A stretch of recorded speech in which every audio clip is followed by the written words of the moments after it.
Hi, I'm Jim Semina, the Chief of the Laboratory for Informatics Development at the NIH Clinical Center. The purpose of this video is to show you how to use BTRIS to retrieve patient information across all protocols at NIH in the form of a limited data set with personal identifying information removed. The first thing I have to do is to log on, so I go to the BTRIS website at btris.nih.gov and I get this page. I click on the staff-only link and then I get the BTRIS home page, and I'll click on the Limited Dataset Reports link, and I see now that I need to log on with my NIH ID and password.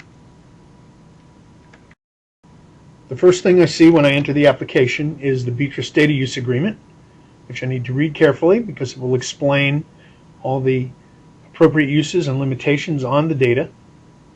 And when I've read it carefully, I click on the Agree button, and I get this form to fill out for approval for use of the data from the Office of Human Subjects Research and Protection. I need to fill in the blank about who I'm performing this query on behalf of, and in this case I'm doing it on my own behalf. I need to put in a title for the study, and I need to put a description in that will go in the application to the Office of Human Subjects Research and Protection. Once I've completed the form, I click the agreement, and now I can enter the application and start my queries.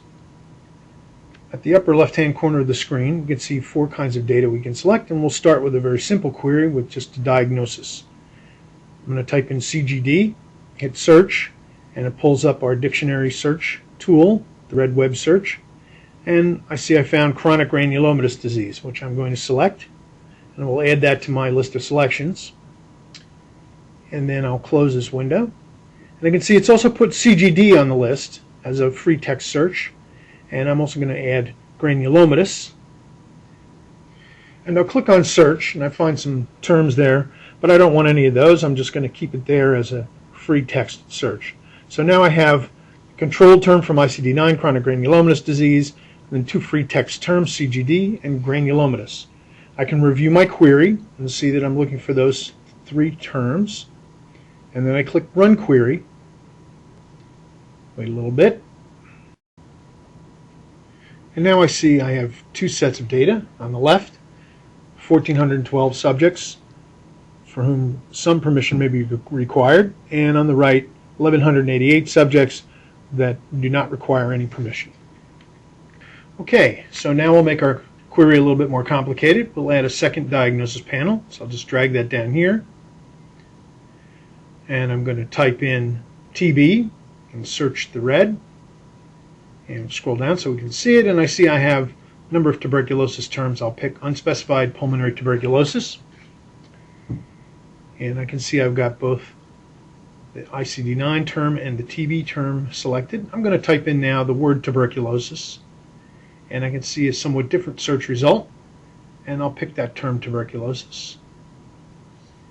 And now I'm going to remove the unspecified tuberculosis, and I've got tuberculosis, TB, and the word tuberculous as free text terms. I can review my query and see those CGD, patients with CGD and TB. I'll run my query and wait a little bit. And there's our result. On the left we see we have 80 subjects where some permission may be required, and on the right we see 77 where no permissions are required. So now I'm going to limit the date range of my data. I'm going to say that I'm only interested in diagnoses that occurred after January 1st, 2000.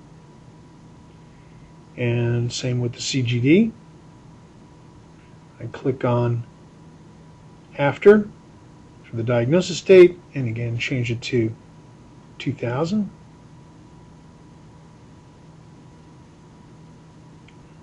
January 1st, and now I'll review my query, and I can see I've got my same diagnosis criteria with the date limits.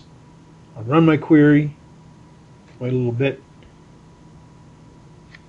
and now I can see we have 27 subjects on the left that may require permission, 24 on the right that don't require permission. So let's add some other data types to our query. We'll start with medications.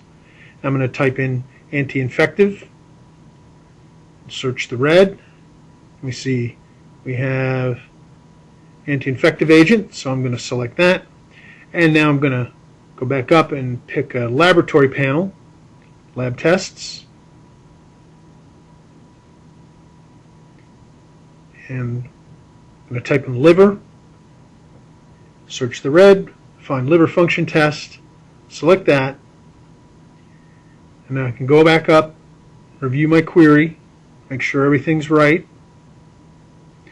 And when I'm ready to run my query, click Run Query.